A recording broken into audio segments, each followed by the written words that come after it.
What is up? Today we're going to go through a list of full body dynamic mobility variations and movement patterns.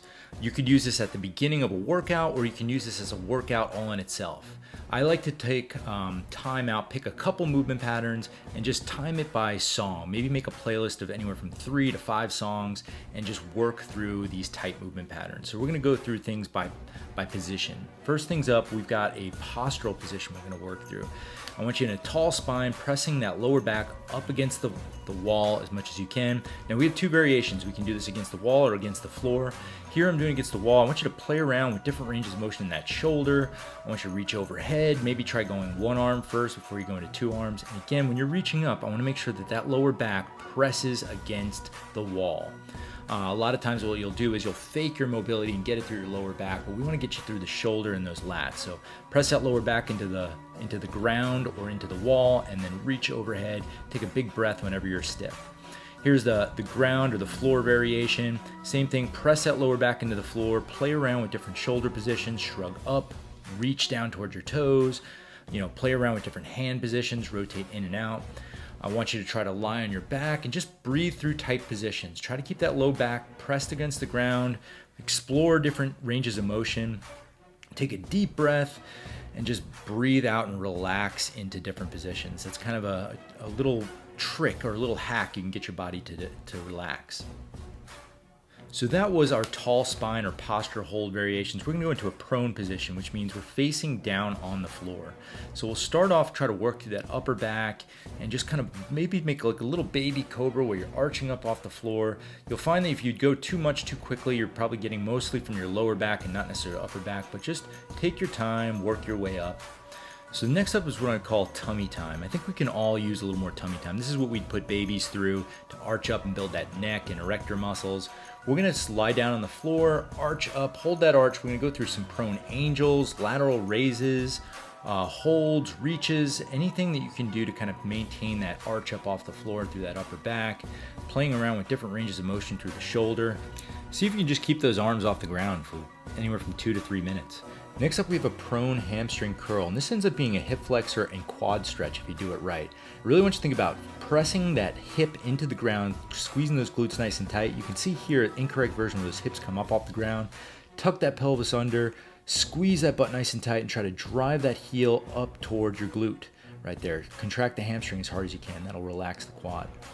So next up, we've got some kneeling or seated variations here. We're gonna work through some like shins, ankles, that kind of thing. We always work on that back side of the ankle or that Achilles, but this time I want you to like sit on your heels and just like open up that front side of the shin. Next up, we're gonna move to like a quad hip flexor stretch here by leaning back, tucking that pelvis under and squeezing the glutes forward. You can find you can slowly work your way back, working your way all the way down to the ground if needed. Now, if that's a little too hard, you can go to a single leg variation here and just explore through some different end ranges, rotating, get that knee back or get that foot back and just kind of explore through the quad. Again, it's gonna open up that hip flexor more if you squeeze that butt forward and try to tuck that pelvis under. You're gonna get a little more hip flexor and quad stretching. Next up, we got a seated hip or hamstring stretch. Nice tall spine. You could bring one leg in if you want, or you can go both legs in like a split position. Again, we're looking for that tall spine. That's what's really gonna stretch the hamstrings there, right? And you can just go into different positions, rotate around. If you're a little too tight, try elevating your hips like maybe 5 to 10 inches. Throw a box under there. Again, just explore all the end ranges. Next up, we've got a pigeon pose or pigeon stretch variation here. So you're just gonna bend that knee. It's a great stretch for the outside of that hip. You can play around in different ranges of motion, just rocking back and forth. Again, we're just looking for end ranges that you don't normally get into yourself. And while we're down on the ground, we're just gonna get into an overhead stretch here. Big air, just take a breath and relax into that stretch right there, opening up those lats and the upper back. Next, I want to go through some end ranges in that T-spine. We call it cat camel or cat cow. You may have done this in a yoga class. We're just going to try to open up the upper back as much as you can. And thread the needle is going to work on some thoracic rotation is what we call it. So we're going to rotate here, and being in that kneeling position helps us lock the hips into place so we don't kind of fake that range of motion through the lower back. Here's a half kneeling variation where the legs out to the side, knees locked out, and we just kind of get a little stretch of the adductor as well. And here's a kneeling internal rotation stretch. Just get that hand behind your back, and you're just gonna let those eyes follow the shoulder as you reach back. This again is another stretch that we're usually pretty tight in through that shoulder. So next up, we just finished the kneeling and seated variations. We're gonna go into some lunge things, some lunge variations here. So first up, let's get an ankle mobilization. We're generally pretty tight through that ankle and Achilles, so I want you to play around, drive that heel into the ground, and push that knee forward as far as you can. Now, if you add a 5 to 10 inch block here or chair to step on, you can really stretch out that hip as well, get you in like a really deep squat position. And then on top of that, you can add a little overhead reach and rotation in there to tie everything together. So we're kind of working on almost like an overhead squat position, but we're doing it one leg at a time. Now to open up those hips, a common cue that we'll use for squat is knees out. So to open up those hips, I really want you to push that knee out and try to use that outside of the hip to kind of keep that knee out and tracking outwards. We want to have nice firm pillars when we're doing all of our squat work. And you can alternatively try using a high box or a chair to work that ankle mobilization. Again, drive that heel down and push that knee as far forward as you can.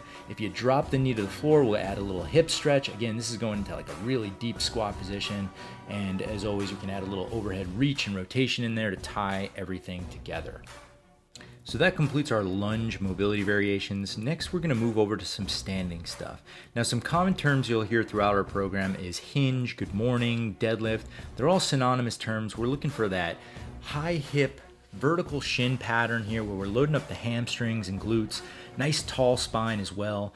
Again, these are all synonymous terms. This is a narrow or conventional stance, which we commonly call it, where we're just grooving that deadlift pattern. Now, things I'm looking for here is vertical shins. Commonly what we see is people bend a little too much at the ankle and they turn this into a squat. Now there's going to be a big difference here between feeling it in your hamstrings. When your shins are vertical, you'll feel your hamstrings stretch a little bit. Here, you'll probably feel your quads activating a little bit more. So again, we always want to try to keep those shins vertical and minimal ankle bend. We want to reach that butt back across the room. So as I mentioned, I'm looking for a really tall spine here. Nice, long, elongated spine. Glutes are gonna reach back across the room, and if you can look at it from the side, we wanna make sure that those armpits are over the foot. And one way to do that is to have your hands right against your shins and just try to pull your shoulders back to your hips and try to maintain that position. Now, reaching your hands back behind you can really help ensure a tall spine. What it's doing is like almost engaging your lats as you're like reaching back behind you. Now, another cue it will commonly say is knees out or tension outwards on the knees. And what we really mean by that is we want you to engage your hips. Those external rotators of the hips are gonna create nice solid pillars. So when someone tries to like press in on your knees, you should be pressing outwards.